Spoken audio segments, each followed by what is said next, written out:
నమస్కారం. City news ముఖ్యాంశాలు.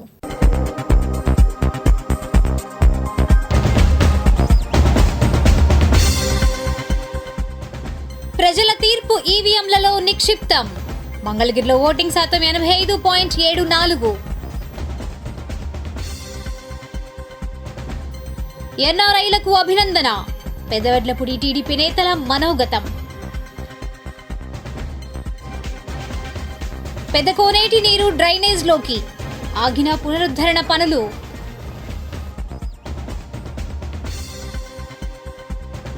చిన్నపాటి వానకే కుప్పుకోలిన టెంట్లు. ఒకరోజు ముందు కురవడంతో నిట్టూర్చిన అధికారులు.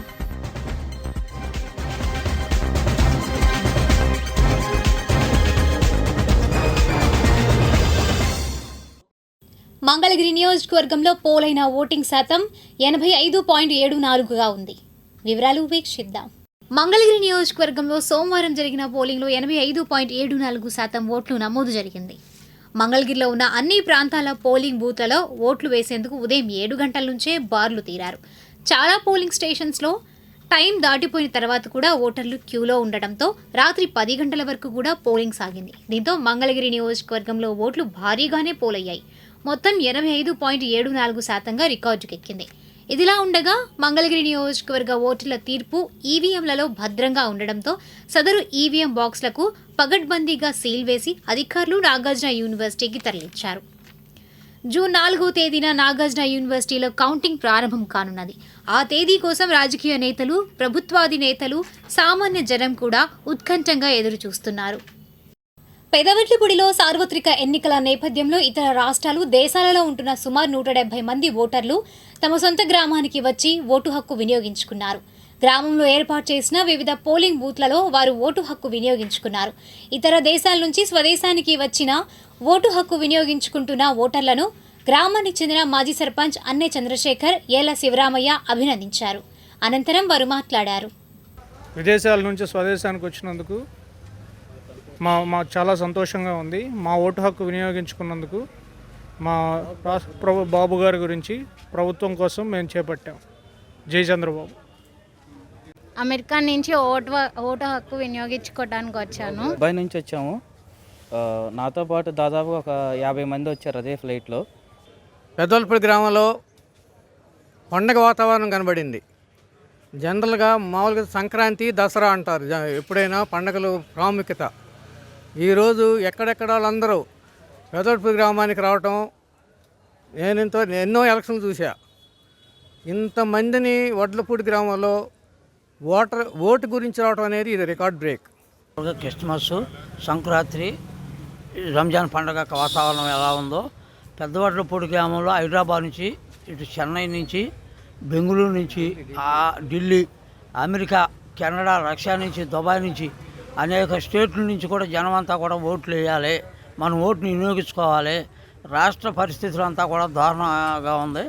దీన్ని మనందరం కూడా వెళ్ళి ఓటు వేయాలని చెప్పి అందరూ ఆలోచనతో, ఎవరికాళ్ళు కలిగిన ఆలోచనతో వచ్చి ఓటు వినియోగించుకున్నందుకు వాళ్ళందరికీ ఉదయపూర్వక ధన్యవాదాలు తెలుపుకుంటూ మంగళగిరి పెదకోనేటిలోని నీటిని డ్రైనేజ్లోకి వదిలివేస్తున్నారు. వివరాలు ఇలా ఉన్నాయి. మంగళగిరి పుణ్యక్షేత్రంలో భాగంగా ఉన్న శ్రీ లక్ష్మీ నరసింహ కళ్యాణ సరస్సు ఎలియాస్ పెదకోనేరు పునరుద్ధరణ పనులు నత్తనడకన సాగుతున్నాయి. కోట్ల రూపాయలు ఖర్చు పెట్టి పెదకోనేరు పునరుద్ధరణ పనులు చేపట్టారు. కూలిన మెట్ల స్థానంలో కొత్తగా మెట్లు నిర్మించడం, పూడిక తీసి కోనేటి అడుగు భాగంను కనుగొని లోపల ఉన్న ఆలయాన్ని వెలికి తీయడం జరిగింది. ఓవైపు పూడిక తీత పనులు కొనసాగుతున్న సమయంలో నీటి ఊట ఉబుకుతూనే ఉంది. ఈ నీటి ఊట వల్ల ఓ విధంగా నిర్మాణ పనులకు ఆటంకం కలిగిందనే చెప్పాలి. ఇంకోవైపు కోనేటిలో నానాటికి పెరుగుతున్న నీటిని సంబంధిత అధికారులు మోటార్లు పెట్టి రోడ్ ప్రక్కనే ఉన్న డ్రైనేజ్ కాలువలోకి వదిలివేస్తున్నారు. గతంలో ఈ నీటికి వ్యవసాయానికి గానీ, మొక్కల పెంపకం కోసం కానీ వినియోగిస్తామని అధికారులు, ఎమ్మెల్యే తెలిపారు. కానీ పరిస్థితులు అందుకు అనుకూలంగా లేకపోవడంతో ఆ నీటిని ఇలా వృధాగా డ్రైనేజ్లోకి వదిలివేస్తున్నారు. ఇప్పటికే కోట్లాది రూపాయలు ఖర్చు పెట్టిన నేపథ్యంలో అంచనా వేసిన మేరకు పునర్నిర్మాణం జరిపేందుకు మరిన్ని నిధులు కూడా అవసరం. సరైన ప్లానింగ్ లేకపోతే ఈ పెదకోనేరు మరో పోలవరం పథకంలా దీర్ఘకాలం కొనసాగే అవకాశం ఉంది.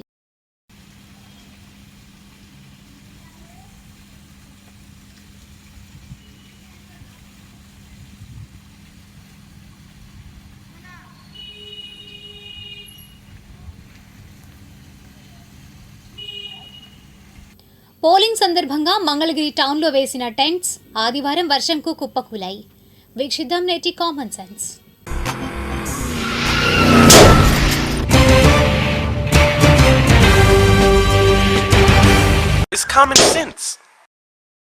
సార్వత్రిక ఎన్నికల పోలింగ్ సందర్భంగా మంగళగిరిలోని వివిధ స్కూల్స్లో, కాలేజీలలో సంబంధిత అధికారులు షామియానాలను వేశారు. ఎండాకాలం కావడంతో టెంట్స్తో పాటు ఇతర ఏర్పాట్లు కూడా చేశారు.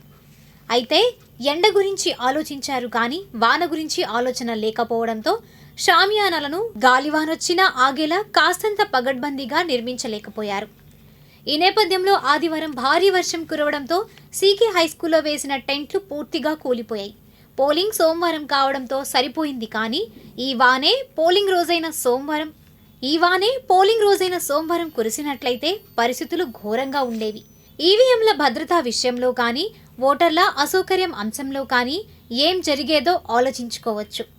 రెయిన్ ప్రూఫ్ షామియానాలను గుడారంలో వేయడం కానీ ఇతరత్రా జాగ్రత్తలు తీసుకోవాలి. ఈ 2024 సార్వత్రిక ఎన్నికలు పోలింగ్ సందర్భంగా నేర్పిన గుణపాఠాలను సంబంధిత అధికారులు నేర్చుకుంటే భవిష్యత్తులో ఏ ఎన్నికలకైనా ఈ అనుభవం పనికి వస్తోందని చెప్పాలి.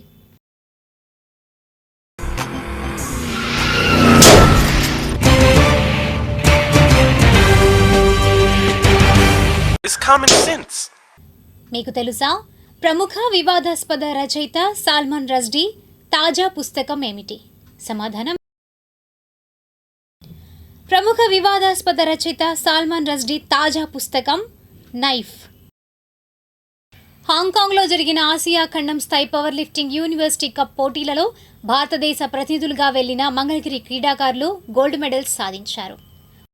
హాంకాంగ్లో జరిగిన Asian power lifting university cup పోటీలలో మన భారతదేశం తరపున ఆంధ్ర రాష్ట్రం నుండి గుంటూరు జిల్లా క్రీడాకారులు 2 పాల్గొని బంగారు పతకాలు సాధించారని గుంటూరు జిల్లా పవర్ లిఫ్టింగ్ అసోసియేషన్ అధ్యక్షులు కొమ్మాకుల విజయభాస్కర్రావు, ప్రధాన కార్యదర్శి షేక్ సంధాని సంయుక్తంగా తెలియజేశారు. ఈ పోటీలు ఈ నెల 5వ తేదీ నుండి 11వ తేదీ వరకు హాంకాంగ్లో జరిగాయి. ఈ పోటీలో మంగళగిరికి చెందిన డాక్టర్ షేక్ ఆసియా మహిళల 69 కేజీల విభాగంలో 4 బంగారు పతకాలు సాధించారు. మంగళగిరికి చెందిన మరో లిఫ్టర్ పి భరత్ కుమార్ 59 కేజీల పురుషుల విభాగంలో 4 బంగారు పతకాలు సాధించారు.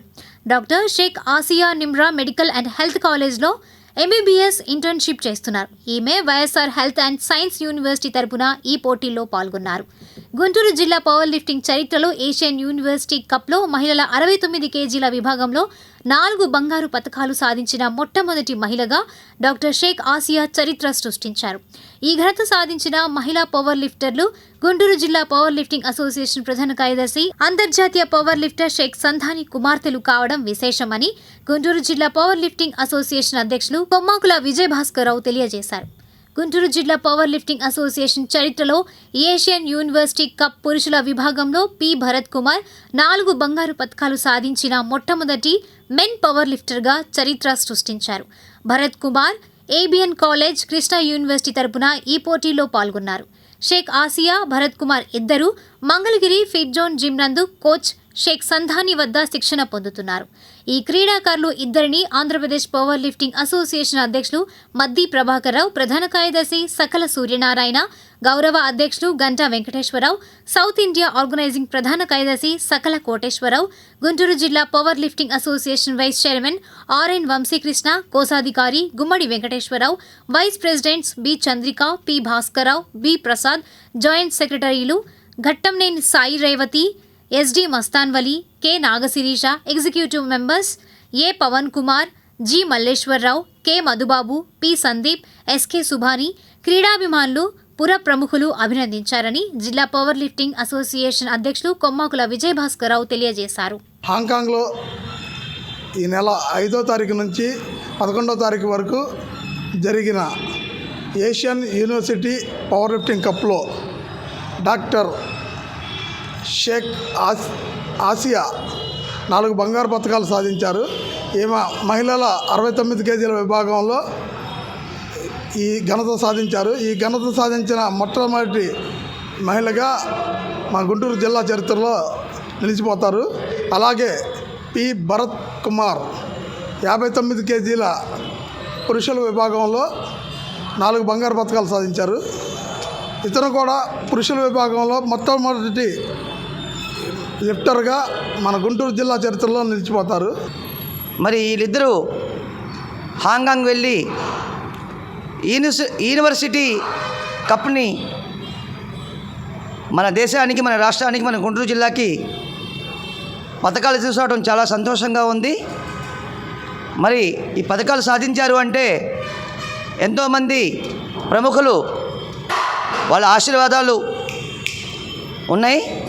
కాబట్టి వాళ్ళందరికీ మా గుంటూరు జిల్లా పవర్ లిఫ్టింగ్ అసోసియేషన్ తరపున కృతజ్ఞతలు తెలుపుతున్నాను. 69 kg కేటగిరీలో గోల్డ్ మెడల్స్ 4 గోల్డ్ మెడల్స్ వచ్చాయి. ఒకటి స్క్వాట్లో, ఒకటి బెంచ్ ప్రెస్లో, ఒకటి డెడ్ లిఫ్ట్ అండ్ ఒకటి ఓవరాల్ గోల్డ్ మెడల్. ఇది నా ఫస్ట్ ఇంటర్నేషనల్ కాంపిటీషన్లో గోల్డ్ మెడల్ సాధించడం నాకు చాలా సంతోషంగా ఉంది. ఈ మెడల్ సాధించడానికి నా హార్డ్ వర్క్ ఎంత ఉందో దానికి ట్రిపుల్ హార్డ్ వర్క్ మా ఫాదర్, నా కోచ్ ఆయన హార్డ్ వర్క్ ఉంది. నేను MBBS ఇంటర్న్షిప్ చేస్తున్నాను ఇప్పుడు. నేను ఉండేది ఇబ్రహీంపట్నంలో. మా ఫాదర్ వీక్లీ 4 times, అప్పుడప్పుడైతే కాంపిటీషన్ దగ్గరలో ఉన్నప్పుడైతే వీక్ మొత్తం ఇక్కడి నుంచి అక్కడికి వచ్చి నాకు డైలీ ప్రాక్టీస్ చేయించారు. ఎంత ఎండ్ ఉన్నా కానీ వచ్చి ప్రాక్టీస్ చేయించారు. మా ఫాదర్ సపోర్ట్ లేనిదే నేనేం చేయగలిగేదాన్ని కాదు. నాకు 59 విభాగంలో ఫస్ట్ ప్లేస్ వచ్చింది. అది దానికి ఏకైక కారణం షేక్ సందానీ సార్ గారు. వాళ్ళు ప్రతిరోజు మాకు నిత్యం పక్క నుండి రోజు ఈవినింగ్ 5 to 9 వరకు మా పక్క నుండి ప్రాక్టీస్ చేయించి మా షెడ్యూల్ స్పెషల్ షెడ్యూల్గా చూసుకొని మా పక్కనే ఉండి బాగా రోజు ప్రాక్టీస్ చేయించేదానికే మీకే కారణం. అలాగే మా KBN కాలేజ్ నుంచి నేను పార్టిసిపేట్ చేస్తున్నాను. వాళ్ళు నాకు ఇచ్చిన స్పాన్సర్షిప్ వల్ల నేను వెళ్తానికి main reason. So thankful for KBN college and Shaik Sandani sir. Mangalagiri Bhagiratha trust కార్యాలయంలో మంగళవారం ట్రస్ట్ ఆధ్వర్యాన భగీరథ మహర్షి జయంతి కార్యక్రమం జరిగింది. ఈ కార్యక్రమంలో ట్రస్ట్ చైర్మన్ పందేటి సాంబశివరావు, నాయకులు కర్నాటి శివసత్యనారాయణ, జూట్రు ఏడుకొండలు, కటారి విష్ణుమూర్తి, రెడ్డి వీరరాఘవ, అచ్చయ్య తదితరులు పాల్గొన్నారు. అనంతరం వారు మాట్లాడారు. సగర వంశానికి మూల పురుషుడు. అప్పట్లో ఆకాశం నుంచి ఆ పరమశివుణ్ణి తపస్సు చేసి వారి యొక్క ఆశీస్సులతో గంగామాతను భూమికి తీసుకువచ్చినటువంటి మహోన్నతమైనటువంటి వ్యక్తి భగీరథ మహర్షి. వారి యొక్క కృషి, పట్టుదల ఈ రోజుకి కూడా వారిని స్మరించుకుంటూ ఉన్నామంటే అప్పట్లో వారు చేసినటువంటి ఒక గొప్ప పని. అలాంటి వ్యక్తులు మా సగర వంశంలో పుట్టినందుకు వారి నీడన మేమందరం వారిని స్మరించుకుంటూ ఇటువంటి కార్యక్రమాలు జరుపుకుంటూ ఉన్నాము. ఆంధ్రప్రదేశ్లో గత ప్రభుత్వంలో చంద్రబాబు నాయుడు గారు ఈ యొక్క భగీరథ జయంతి వేడుకలను అధికారపూర్వకంగా జరపాలని ఒక శాసనం చేసి ఉన్నారు. ఆ క్రమంలోనే ప్రతి సంవత్సరం కూడా అధికారపూర్వకంగా భగీరథ జయంతి మహర్షి కార్యక్రమాలు జరుగుతూ ఉన్నాయి. భగీరథుడు ఒక తపోసంపన్నుడు. తపస్సు అనే దానికి అర్థం పరమార్థం తీసుకొచ్చిన మహర్షి భగీరథ మహర్షి. దివి నుంచి భూమికి ఈ గంగను తీసుకొచ్చి ఈ సృష్టిలో ప్రతి జీవరాశికి ఆ గంగని అందించి కృతజ్ఞుడు కావటం వలన ఆ భగీరథ మహర్షికి అందరం కూడా నమస్కారాలు తెలియపరుచుతూ గౌతమ్ బుద్ధ రోడ్లోని భగీరథ గుడిలో సగర సంఘం ఆధ్వర్యాన పూజలు నిర్వహించారు. ఈ కార్యక్రమంలో నాయకులు పందేటి తిరుపతయ్య, శ్రీనివాసరావు, నక్కా సోమయ్య తదితరులు పాల్గొన్నారు. అనంతరం వారు మాట్లాడారు. సగర భగీరథుడు జయంతి సందర్భంగా సగరలు, అలాగే మా సగర సోదరులందరూ, అలాగే మా నాయకులు పిలుచుకొని సగర భగీరథ జయంతిని ఘనంగా జరిపిస్తున్నాము. దానికి సగరులందరూ కూడా సుఖశాంతులతో వర్ధిల్లాలని ఆ మనస్ఫూర్తిగా కోరుకుంటున్నాను. వంశవాడు భగీరథుడు. ఈయన ఈ సగర పుత్రులందరూ కూడా శాప విమోచనం చేయడం కోసం, గంగను మెప్పించడం కోసం 1000 సంవత్సరాలు తపస్సు చేసి పరమశివుణ్ణి మెప్పించి దివి నుంచి భూమికి గంగను తీసుకొచ్చిన వాడు భగీరథుడు. మనం ఈరోజు కాలువలు కట్టినా, డ్యాములు తోమినా ప్రతి ఒక్కళ్ళు కూడా భగీరథుడితో పోలుస్తారు. అపర భగీరథుడు ఈ డ్యామ్ కట్టాడు, అపర భగీరథుడు ఈ కాలువ తవ్వాడు, అపర భగీరథుడు ఈ చెరువు తవ్వాడు అని వెయ్యోళ్ళ పొగిడేది ఆయన్నే. ఎందుకంటే ఆయన వాళ్ళ ఆ దివి నుంచి భూమికి గంగను తీసుకురాకుండా ఉంటే మనం ఇక్కడ మానవ జాతికి మనుగడే లేదు. ఈనాటి మంచి మాట, ఒకరు విజయాన్ని సాధించారు అంటే వేరొకరు కూడా ఆ విజయాన్ని సాధించగలరు అని రుజువైనట్లే. Abraham Lincoln. Chinakakani shine Ananda శరణాలయంలో సింధే హేమంత్ వర్ధంతి సందర్భంగా అన్నదాన కార్యక్రమం నిర్వహించారు. అనంతరం కుటుంబ సభ్యులు కదం రాంబాబు మాట్లాడారు. చిన్నకాకాని షైన్ ఆశ్రమంలో ఈరోజు కార్యక్రమం రాంబాబు టిఫిన్ సెంటర్ నుండి స్వర్గీయ సింధే హేమంత్ కుమార్ 8వ వర్ధంతి సందర్భంగా వాళ్ళ తల్లిదండ్రులు సింధే నారాయణరావు, రేవతి, వాళ్ళ నాయనమ్మ నారాయణమ్మ అందరూ ఇవాళ ఒకరోజు కార్యక్రమాన్ని ఈ అనాథాశ్రమం పిల్లలందరికీ ఒకరోజు రాంబాబు టిఫిన్ సెంటర్ నుండి ఈ అల్పాహారాన్ని అందించాలని చెప్పి వాళ్ళు మనస్ఫూర్తిగా కోరు.